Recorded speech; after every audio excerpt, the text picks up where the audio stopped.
Good morning, everyone. It's so good to see everybody in the Zendo and also to welcome everybody that is online. I hope my deepest wish is that you are healthy, that you are happy, that your families are healthy and happy, that your friends are healthy and happy. I wish that for every one of us. I know that for sure that is probably not the truth for all of us, for any of us. We all have friends or family or maybe even ourselves that are ill or not well for whatever reason. And it's maybe helpful just to pause for a moment and consider our blessings and the fact that we are able to get out of bed in the morning. Just that simple fact that we're able to get out of bed in the morning, that we're not sick, if we're truly not sick, that we're not hospitalized, right? Because we know that there are people who can't get out of bed, that are sick, that are homebound, that are in the hospital, or those people that are homeless for many different reasons. And here we have a roof over our head. We have shelter. So just to give thanks for those things, and actually, Jisho was just sharing with me this morning about a sutra that I hadn't learned about before, about the householder, how to be a good lay person. And it was talking about how to approach somebody who is without a home. How do we practice with somebody who's without a home? And there's certainly the practice of generosity, but it goes into even more than that. That for one, you can consider how that person helps you to understand more deeply non-attachment to material possessions. Consider how that person helps you to raise loving kindness in your mind. Speaking of homelessness, there was a man who I was listening to on a podcast who made it a vow to get rid of all of his possessions. He sounded like a Buddhist monk or a Hindu sadhu to me, but he wasn't. He was loosely connected with some Buddhist groups and stuff, but he wasn't himself a monk. But he had made this vow to relinquish himself of all attachment, of all possessions, so that he owned nothing. And he had been so far successful at that. And I thought, wow, that's really amazing. I'm a Buddhist priest, and I haven't been able to do that. There's been times when I've been more successful at that, but certainly not right now. I feel like a complete failure when it comes to that. So, but it's not to shame us for ownership, but to have us look more deeply and to question the hold that ownership has on us, to be able to think about that more deeply. We are not, to the degree that we own something, to that degree we are owned by those things too. So it's really to our benefit to learn non-attachment to possessions, and to consider where does this idea of ownership come from, that we think we can own things. Not too long ago, people in this country, as well as other countries in the world, and it still happens in other countries, and in this country, believe that they could own other people, not just things, but people. Right? So we have this strong, it's not an American thing, it's a human thing, that we think we can own things, and we think we can own people, we think we can own animals, we think we can own land. It's such a powerful idea.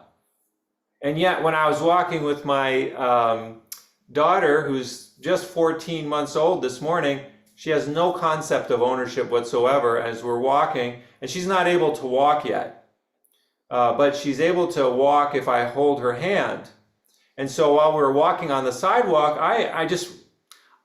of course, for us adults, and even for younger kids, we know that we have to stay on the sidewalk, and there's a boundary, right? There's a boundary. We see a boundary between the sidewalk and the grass of somebody else's yard. And to a 14-month-old, there's zero boundary there. It's just all 100% interest. Not the financial kind of interest, right? The mindful interest. There's interest. There's interest in the grass. There's interest in the tree that's beyond the boundary of the sidewalk that we're supposed to keep ourselves to. And it's my job as a parent to make sure she stays in the boundaries, but I felt my heart just softened. I couldn't do that. So we walked onto somebody's grass and we played near the foot of the tree. We did that for a little bit. I felt, no, it's no harm to anybody at this moment. But it also made me reflect on this idea of land ownership, that we purchase land and then we say, it's mine. But we didn't make the grass grow. Maybe we helped plant the seed, maybe not, but who made the grass grow? Who made the trees grow? We didn't do that. Right? So that's my prelude to this talk on effortlessness, the practice of effortlessness. No effort whatsoever. And basically I want to share three things: the seeking after fame and fortune. Seeking after fame and fortune. These are the two things that Dogen really warned about. Soto Zen Master Dogen in the 13th century. He was really big on be careful about fame, be careful about fortune. So that's number one. Number two is what's called the treasure storehouse. And if you've heard the word Shobo Genzo, there's a direct reference in that title to the storehouse, the Zo. That's in Dogen's masterpiece, Shobo, the true Dharma, Gen, I, Zo, storehouse. Jizo is the bodhisattva of children, of those without a home, wandering, and the incarcerated. He's the bodhisattva who dwells in hell, and his name is Jizo. Ji means earth, Zo means storehouse. So this word storehouse is very important in our Zen tradition and in the Buddhist tradition. And then the last thing I want to bring up is about a monk from the 10th century China, Chan monk named Yongming Yanxiao. So those are the three things I want to focus on. First one is seeking after fame and fortune. So a lot of us, I would say probably all of us, grow up to a greater or lesser degree with an idea of transactional love. A love that is based on doing something in return for something else. You do this and you get that. And our love, our degree to, that's how most of us have been educated. I don't know, maybe not all of us, but most of us have been educated around this kind of transactional love where we feel compelled to, in order to receive love, we've got to give something. And this kind of flies in the face of our practice of Zazen, because Zazen doesn't say, you have to do something in order to get something.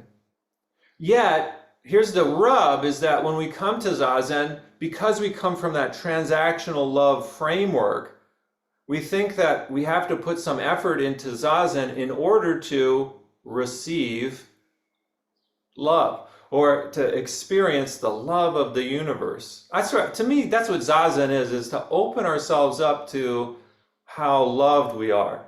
That's how if you ask me to define Zazen, I would say it's an opening to pure, unconditional love. A love that is not transactional. And that's the beauty of Zazen. Like whatever you've done in the past, forget about it. Forget that, we have so much shame. We have so much guilt. We did things wrong. Forget about that. And then the future, we think that the anxiety that we have about what's going to happen, that person's not doing things right, or I'm not on the right path, right? We think that about ourselves, we think that about others. Forget about that, right? Just open to unconditional love. Unconditional love. This is not easy to do, though, because our self-worth is tied to some kind of activity. Get that promotion, go on that particular vacation, have that victory, right? Or the increase in salary, then I can be loved. Or once I get that degree, right, then I can feel worthy of love. But because we haven't been practicing, we haven't been opening ourselves to the love that's already there, we inevitably get disappointed when we get those things. And we all of a sudden see they're empty. Maybe for a short time we think, now I'm worthy of love. Zazen doesn't play by those rules, though. The Buddha doesn't play by those rules. Love is your birthright.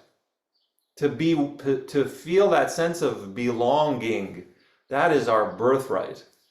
That's our birthright. We don't have to do something. Now, of course, I say that with the caveat that we don't want to harm others either in that process. But usually harm is tied to, when we harm somebody else, it's tied to this kind of transactional love that I'm talking about. When we do something harmful to somebody else, we feel like they didn't deserve, there's something's off there. And so the Buddha, we don't usually get this unconditional love. We don't understand it. We can't comprehend it. And so there's the safeguard of the precepts, kind of like the yellow dividing line, the double yellow line on the highway. You got to have that double line so that people know, okay, I'm not going to cross over to the other side because that could cause harm. In the same way, the precepts work like that. They're set up like a guard to help remind us, I don't need to go there. I don't need to take something from somebody else because I have everything. I don't need to hurt somebody else as a means to feel contentment. I can just simply feel content, right? But oftentimes we go about things the wrong way. We go about trying to attain happiness in the wrong way. We think, if I hurt that person, that hurt me, or that hurt somebody else, then I'll feel better. There's no guarantee of that, but yet that's how we think. All right. There was this movie I saw recently called Gold. Maybe some of you saw it. It's on Netflix. I thought the cinematography was very interesting, but the storyline also was really interesting too. It's about this man who comes from a family of gold diggers, and he's pretty much going bankrupt. And he's going frantic and searching around the world for the next place where gold might be. And in the process of this, not only is he doesn't find gold, but he pretty much loses everything that he ever owned, including his girlfriend, who tried to direct him and steer him in the right direction. But the reason I bring it up is because it's so much it depicts our minds when we experience that sense of greed, that sense of ownership, the sense of I own something and it's mine. And that's where my value gets derived from, is owning something, right? So just to reflect on that, we said this man in the movie Gold is used to dealing with hundreds of millions of dollars, and his worth is tied up in numbers. His own self-worth is tied up in numbers. So it's interesting to see that extreme. But we do it too. Even if we're not millionaires, we do it too. We tie our worth to numbers. We tie our worth to how much we have in the bank. And what happens? We get anxious when those numbers go down, right? Or we feel elated when the numbers go up. But what if we could tap into that love that has no discrimination for numbers that go up and down. Right? This is what the Buddha warned us again. Watch the mind that goes, what's going up and down? What's going up and down? Is it the mind? Right? The mind goes up. Is it the numbers going up and down? The mind goes up and down. Two monks were fighting over whether it was the flag that was moving or it was the wind that was moving. And the teacher said, no, it's your mind that is moving. Right? That's what we're about. When we sit zazen, we watch the mind. We watch it go up, and we watch it go down. We watch it go up, and we watch it go down. And you have this wonderful place called Nebraska Zen Center to sit down and watch that. And if you really know what you're doing, I mean, if you're really mindful of that mind movement, you'd think this is the best place in the universe to be, right? This is absolutely the best place to be in the entire universe. There's no better place to be than right here, right now, watching the mind go up and down. This is where freedom is entered into, right? And that doesn't mean we shouldn't have fun. In fact, we could enjoy our practice itself. We could enjoy the process of watching the mind do these things. It's a gift. It's not a privilege, it's a necessity for maintaining our well-being. It's not a privilege to be sitting in Zazen. I don't think of it. Some people think, oh, this is a privilege to go and do this. Well, yeah, it does take a little bit of work to get to the Zen Center, and people have to adjust their schedule somewhat to do it, but it's not a privilege. It's an absolute necessity for being born into a human body. We have to do this. You can call it Zazen, you can call it prayer, you can call it something else, but it's part of being a human, a fully developed human, spiritually, not just physically, mentally, spiritually developed, to be able to sit back and watch without that strong reaction. And that's not to say that we are indifferent to suffering. Right? It's not to say that we become indifferent to suffering. This is a trap in any kind of meditation practice, this trap of indifference, to think that if I sit here, I won't feel pain. That's not it either. So just be careful on that one. Okay, so the number two thing, the treasure storehouse. And as I mentioned, Dogen's Shobo Genzo, the true Dharma eye storehouse. This is Dogen's classic work, which he had almost 100 fascicles in. And I'm going to share with you a story here in a little bit from so Shobo Genzo, this treasury, it really is a treasure of Dogen's writing, but they're very philosophical. They're filled with koans that, for most of us, unless we have some context, don't make any sense.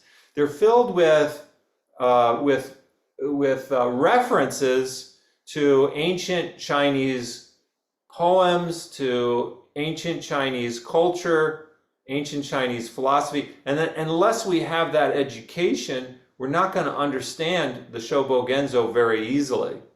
And I have to read a lot of footnotes to understand what Dogen is saying in Shobo Genzo. However, we have a wonderful text called the Shobo Genzo Zuimonki.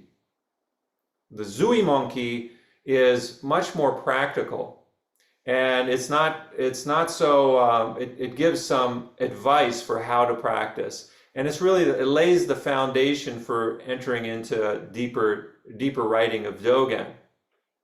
But even the Shobo Genzo Zuimonki, I don't recommend reading by yourself, because it's very easy to misunderstand what Dogen is saying. There's things that he writes that could be easily misunderstood. Why? Because we're not Japanese. We don't live in the 13th century, right? And most of us are not monks. That's who Dogen was primarily talking to. He also talked with lay people, so we need to see through those layers.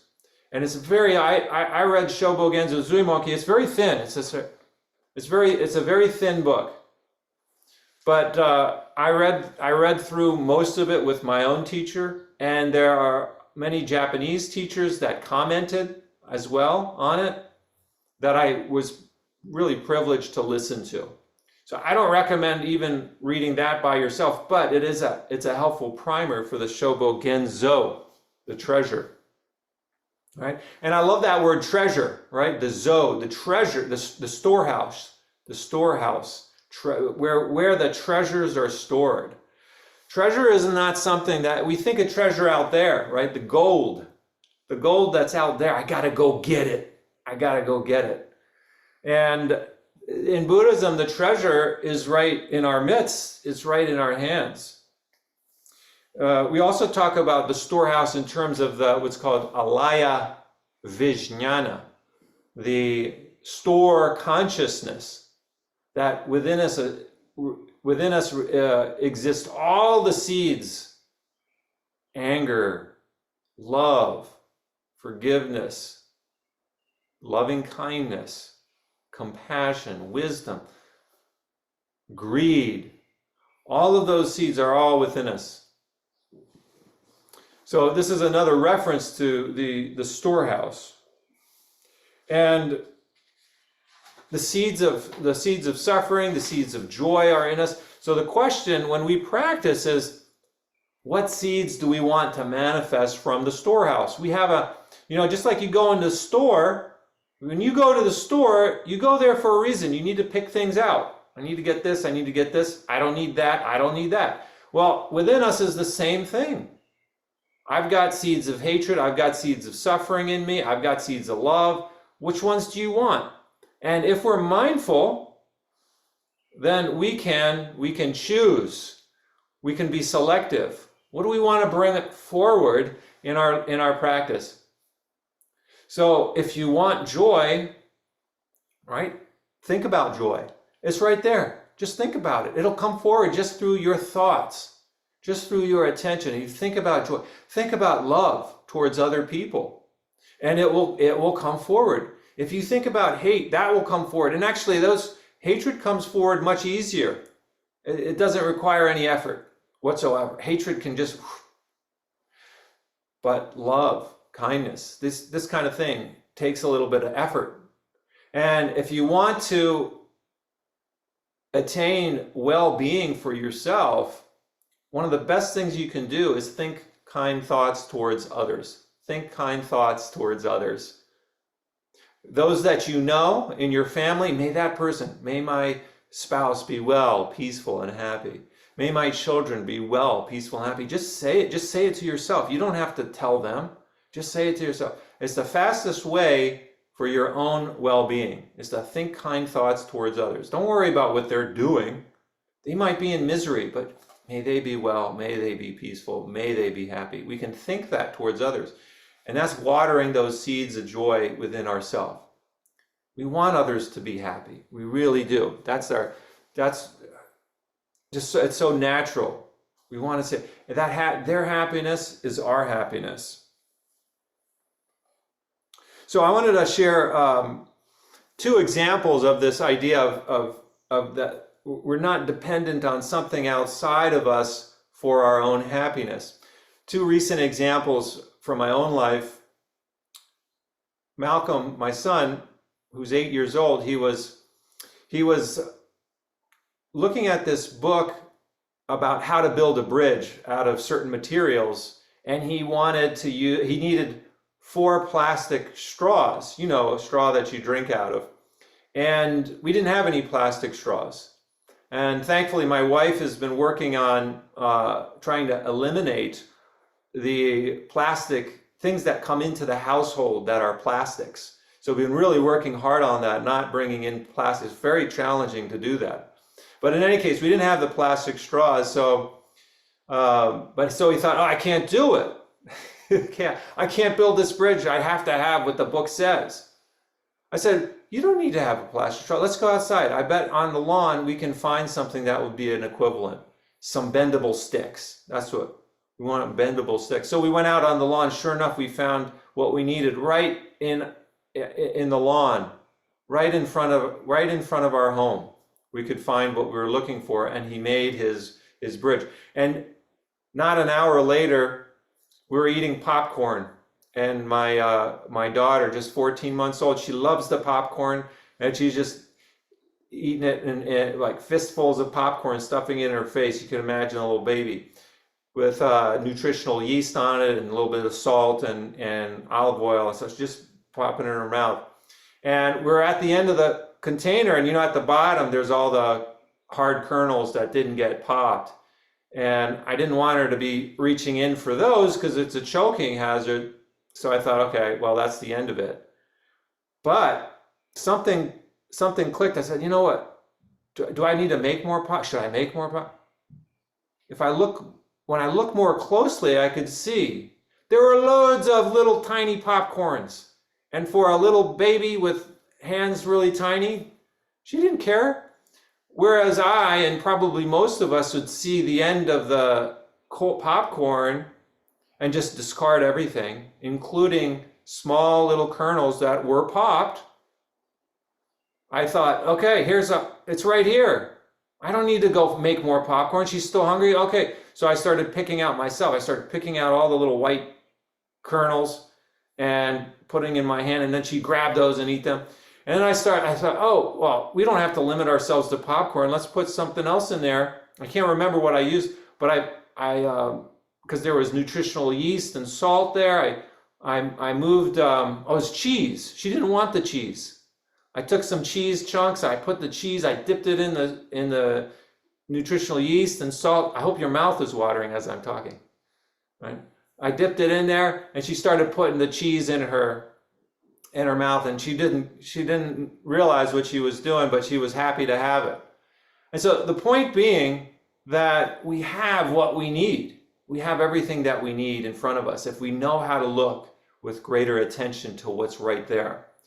Yet, we are almost pre-programmed to throw things out prematurely. We throw everything out. We throw our garbage out, and yet in our garbage we can find the materials for composting. Right? We can take that garbage and we can compost a lot of it. We can recycle some of it. We don't have to throw things out so quickly. Okay, point 3, Yongming Yan Shao. He says, he has this phrase, I've been looking at some of his writings, this 10th century Chinese Chan master, and he says, without even the slightest effort, one completely opens the treasure storehouse. Without even the slightest effort, one completely opens the treasure storehouse. And if we think of this in terms of Zazen, that's what we're doing when we're sitting Zazen. That's what I mean. We're not sitting in a transactional love that requires some kind of effort to get something in return. He says, without even the slightest effort, the treasure storehouse opens of itself.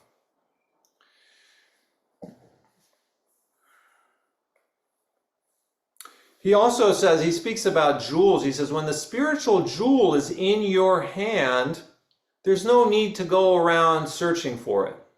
When the spiritual jewel is in your hand, there's no need to go around searching for it, seeking after it. This is the kind of mind we want to bring to our Zazen practice and in our life in general, that you have what you need right here and right now. We all have what we need. Now, in case you think, okay, well, these are just some words of a 10th century Chinese master, and we can throw out words like this of effortlessness and not wasting, etc., until we're blue in the face. But it's interesting, in Dogen's Zui Monkey, the Shobo Genzo Zui Monkey, this primer for Soto Zen, he tells a story about Yongming Yan Shao, the man who I just quoted. Without even the slightest effort, the storehouse opens of itself. And when we start to learn, who is this Yongming Yan Shao that he says this?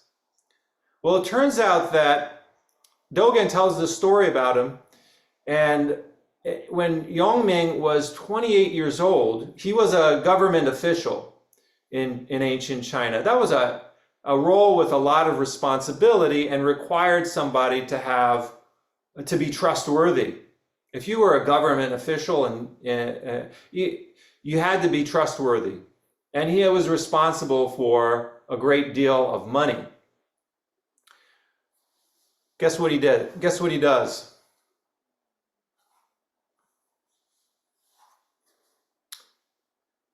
While he was a provincial governor, he appropriated official money unlawfully and gave it to the people. He took money and gave it to the people. We might presume, perhaps, that the people he gave it to were needing it in some way, because it says prior to that he was a man of talent and righteousness. All right? And so the emperor hears this about this governor, Yongming. He hears this about him and says, well, I don't know why he did this, but he's going to lose his head. And so he's about to be executed. And the emperor tells the executioner beforehand, he says, if Yongming shows any regret whatsoever for having done what he did, for having misappropriated our government funds, then cut off his head quickly. But if he does something interesting or contrary to that, don't kill him. And so what happens? He's about to get his head cut off. He shows zero remorse. A smile blooms on his face, and he says something about being so grateful to be able to serve living beings. So the executioner halted the execution and reported this to the emperor, who said, I knew it! There was a bigger reason for him to do this. And it turns out that Yongming Yanshao, he was done. He had enough being a government official. He wanted to use his life more purposefully, and he wanted to do things for the benefit of living beings. So the emperor permitted him to leave his role, and he subsequently became a monk. And Dogen says about this, says, the emperor was moved by his reply and allowed him to become a monk. Therefore, he was given the name Yanshao, meaning prolonged life, since he had been saved from capital punishment. And Dogen says, monks today also have to arouse aspiration like this at least once. Arousing such an aspiration means thinking little of your own life, having deep compassion for all living beings, and entrusting your bodily life to the Dharma. All right, so not worrying about your own life. That's number one. Having deep compassion for living beings, number two, and trusting the teachings of the Buddha. What are the teachings of the Buddha? Very simple. Cause and effect. Water melts at 32. You cannot bribe water to not melt at 32. That's when it's going to melt. Or freeze, however you want to look at it. This Yongming Yanshao, who was willing to give up his life for the sake of benefiting living beings, he's the same person who says, without even the slightest effort, the treasure storehouse opens of itself. The spiritual jewel is in your hand. I don't know, when I heard that story about him, all of a sudden his writings, which don't mention that at all, came to life for me. They weren't just empty words. This is somebody who put his life on the line for all of us, all living beings, not Chinese, right? All living beings in all time. That means us as well. This is somebody who put his life on the line for us. And this is, we see this desire to help others, even at the point of risking our life. This is such a deep part of the human psyche, but we see it even in animals and other beings, to put aside your own life for the sake of others. This is the foundation of this effortlessness. right? If we can approach effortlessness from the desire to have deep compassion for all living beings, then we're on to something. Thank you so much for listening.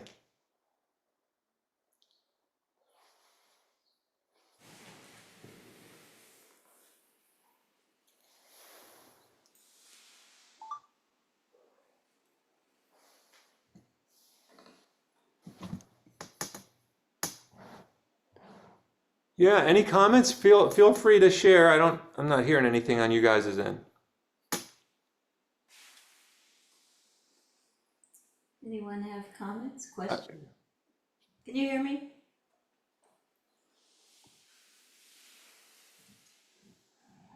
Are we muted? No, I hear you now.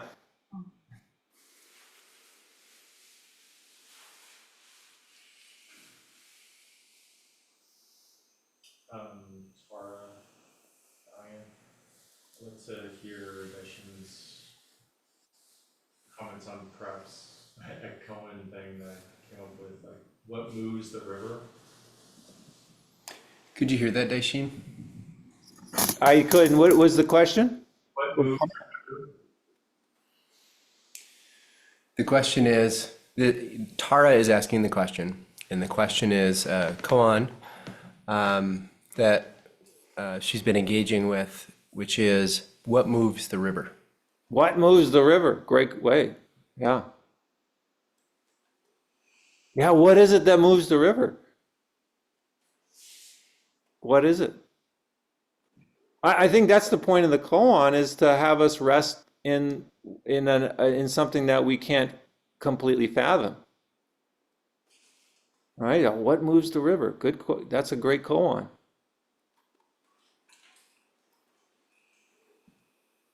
Yeah.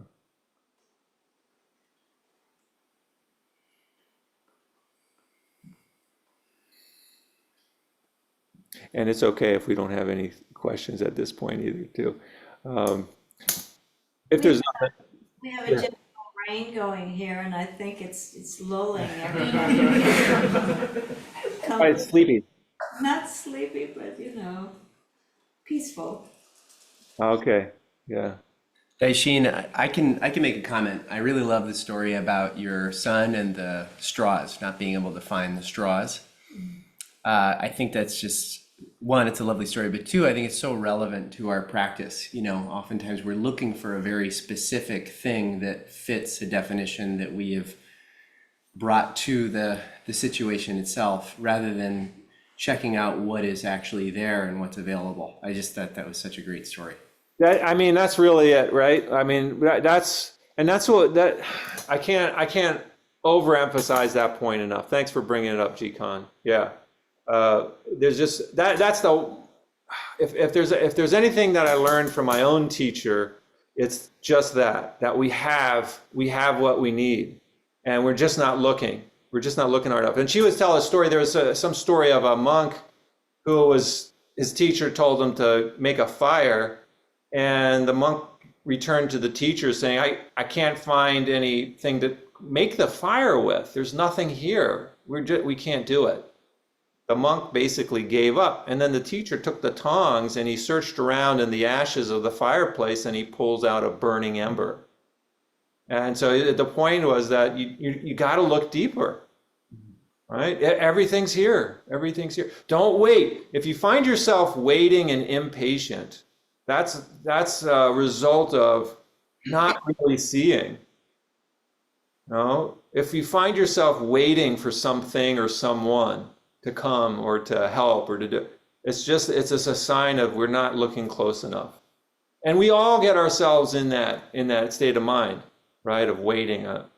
But that's also that's a good signal. So when you find yourself waiting, just remember this talk, remember the story, and think about, well, what am I missing? What am I not seeing? Right? What am I not seeing here? Are we waiting for somebody to make our lives better? Are we waiting for somebody to make society a better place? Right? It's our responsibility. Take that up. Yeah, thank you. Yeah.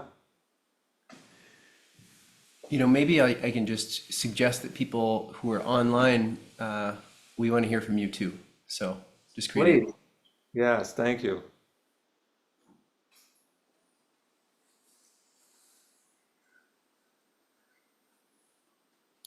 Yeah, Daishin, yeah, thank you for your talk about um, um, love as a transactional, non-transactional basis. There's chapter of the Avatamsaka Sutra that I read just last week, excuse me, that talked about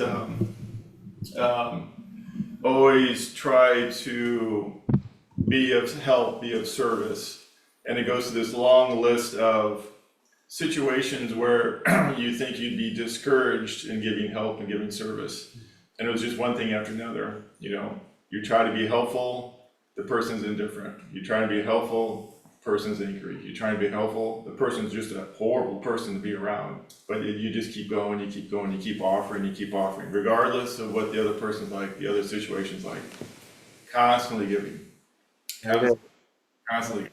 And there's always just this, don't wait, don't depend. If you think you're not making any kind of beneficial action whatsoever, just keep giving. Just keep going.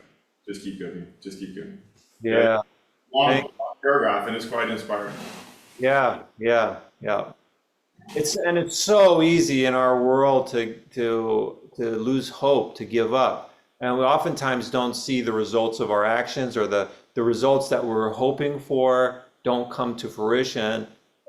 So this is such an important lesson for us all of us to really, I think that's why we come to practice, to see, okay, don't give up just because somebody doesn't understand your generosity or your love.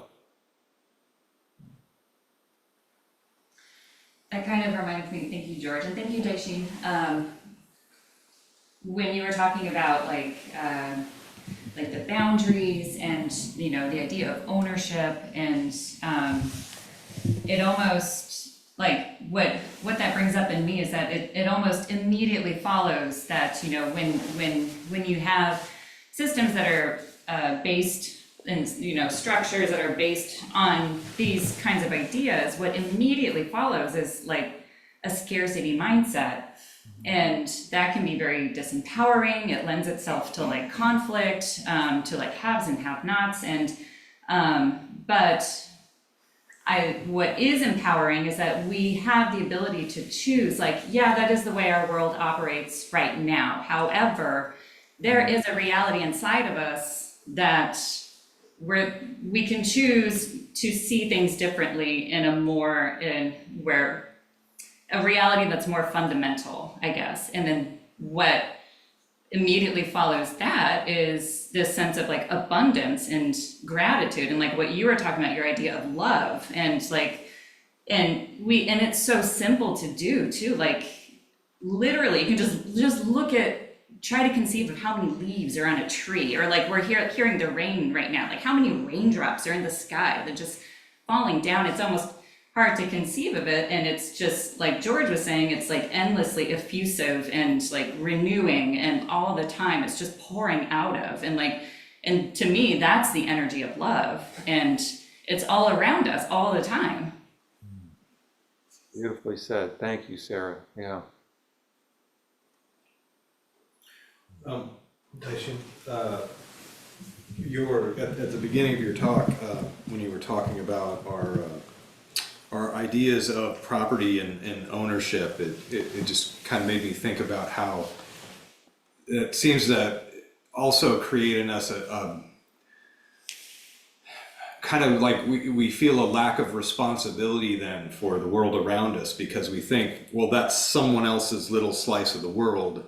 So I shouldn't have to think about, I don't know, simple things like cleaning up that trash that's sitting there in front of me, because that's someone else's problem, because that's their property or whatever. And I think that's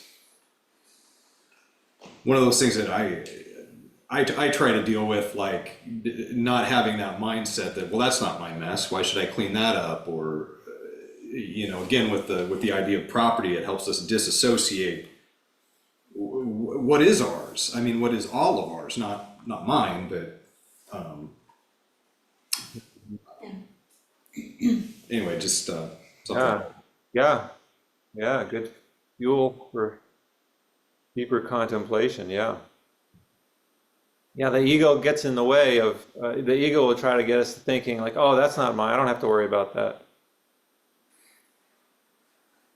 And I'm not saying that I'm not saying that we should pick up every piece of trash that we see. I'm just saying that the ego will say, that's not mine to worry about. But something notices that. Something notices. And we need to pay attention. The barriers will go up, right? The barriers go up. Say, that's the ego. That's the ego. I think along those same lines, Jason, in the farming community, it's very easy to say, this is my land, this is my crop, this is my yield, and I'll put on whatever fertilizer I want to put on, even if it runs off into the river, which runs off into a bigger river, which runs off into the Gulf of Mexico, which now has an algae bloom and is directly impacting the people who depend upon the waters of the Gulf of Mexico. And to think that far downstream, so to speak, and to think about how you're co-creating, your decisions are co-creating those people's life, really, has helped me kind of be more compassionate about not only other people's lives, but what we're doing on our land, even though what's running off is ending up on somebody else's land. And that's really, the compassion part of it has really helped and breaking down those ego barriers. Yeah, there's a lot of, thanks for, wow. And gosh, holding the precepts of not harming others is really a difficult thing to do in our world right now, because we have systems in place that encourage, promote, put pressure on people like farmers to do things a certain way, and there's going to be a certain outcome if you do that, and there'll be negative consequences for those presumably that don't do that. So we're up against a lot in just trying to carry out the precepts. It's no small thing to say, I'm going to do something that might be more compassionate, even though there's a whole system in place that goes against that compulsion to be compassionate.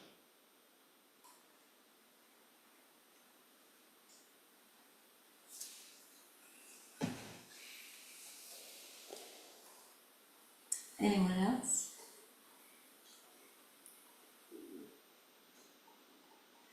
If not, shall we have announcements? Is it time, George? Sure. Okay, it's just short notice, but next Saturday, well, not so short for this. Next Saturday morning, we have a Sangha workday, and that'll be from 10 to noon. So a lot of work to be done around the temple to maintain it. So if people can come from 10 to 12, help out a little bit, that'd be great. Following that, and this is the short notice thing, you may have noticed that the Tibetan monks are staying with us again from Gadan Shartsi Monastery in southern India. And last year, they wanted to offer a program or something to us in return for our kindness in giving them a place to stay. And so what they've offered this year is unfortunately not going to be able to be on a Sunday because of their schedule, but we've scheduled it for Saturday after the workday. They're going to be doing a ceremony and guided meditation focused on compassion, or Chenrezig, I think is the Tibetan word for the Bodhisattva of compassion, or Avalokiteshvara. So that will be at 1 o'clock. So what we're offering is work period, a lunch here, with us and with the monks, and then the approximately 1 hour ceremony or guided compassion meditation by the Tibetan monks. So it's just an opportunity that doesn't come along very often. So if this interests you, and don't feel bad if you don't come to work day, you're welcome to come to that. If you know other people who might be interested in what's going on here with the Tibetan monks, just invite them along. We'll just remind you later that you didn't come to this. Well, we'll have compassion for you. Let's drop into a We'll conversation. generate compassion. Yeah. And then next Sunday, I believe you're giving a Dharma talk, or It's not? world peace ceremony World and Dharma peace. discussion. Yeah. World Peace Ceremony, this is when we have a Dharma discussion where people bring questions about their practice, about Dharma, and we all just discuss it. It's good. It's a good time. And then the week following that, we have the June Sesshin, led by Daishin and Jikan. And so that is half of Friday, Saturday, and Sunday morning is the Sesshin. We'll still be having Sunday open Zen on top, layered on top of that Sesshin as well. You can sign up on the website. What else am I forgetting? Don't forget to mention the 50th anniversary. 50th anniversary, again, reminding you, we have a big event in July, the weekend of July 18th to the 20th. Mark your calendars, we're going to be celebrating our 50th birthday of the Nebraska Zen Center. So we've got a lot of stuff planned. It's going to be exciting and interesting. Okay. Close and chant.